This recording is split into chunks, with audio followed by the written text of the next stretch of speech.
Hey everyone, in today's video we're going to be talking about what your posture is saying about you. Believe it or not, your posture says a lot more about you than you may realize. Our body language speaks volumes compared to what we say verbally. So your posture tends to be quite indicative of your current emotional state. It could be your past emotional state that then is affecting your present, or it could be a whole host of different traumas that you have dealt with.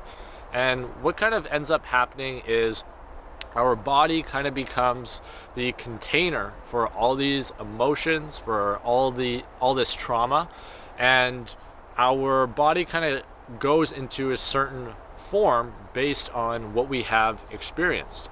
And there's kind of two primary themes to posture in terms of where we can find ourselves, and they're on kind of two opposing sides of the spectrum. So the first one might be one that you're quite familiar with, and that would be kind of your classic desk posture, where you kind of find yourself in this kind of slouch position with your head up and you're just kind of chilling right here.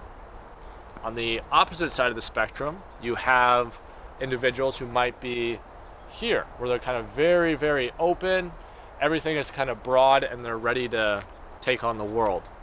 And what we're looking for is, what are the commonalities between what puts a person into that certain type of position?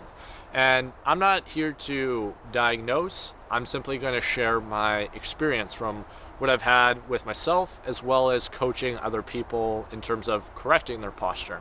So people who tend to be kind of more in this slouched or rounded position tend to bring everything within and tend to hold things very close to themselves. They tend to have a over attachment to certain aspects of themselves, or it could be different things in their life.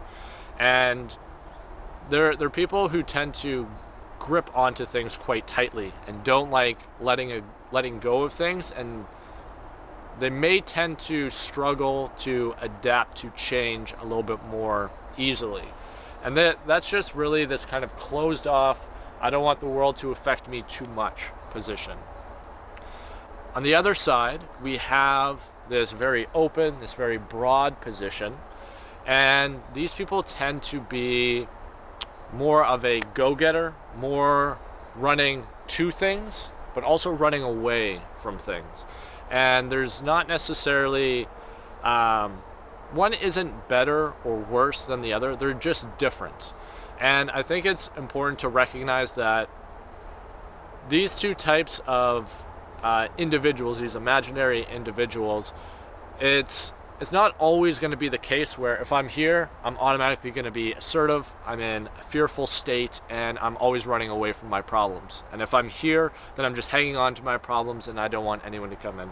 That's not always the case. There's a lot of different variables, and I don't want to give this idea that that's just like the blueprint for posture, but it's more or less trying to provide you with some food for thought as to why a postural position might be presenting itself in that way, and some things that you might have to address in order to get yourself out of that position.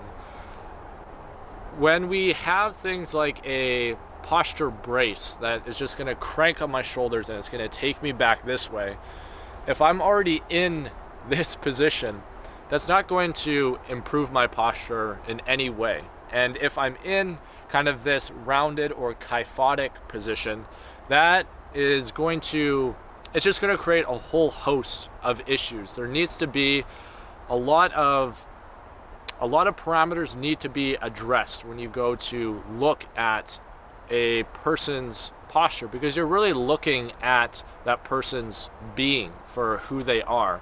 And it kind of provides you a behavioral roadmap that potentially might have got them to where they are. Obviously, people, they get severe injuries, they get into car accidents and things of that nature, and that causes all sorts of distortions.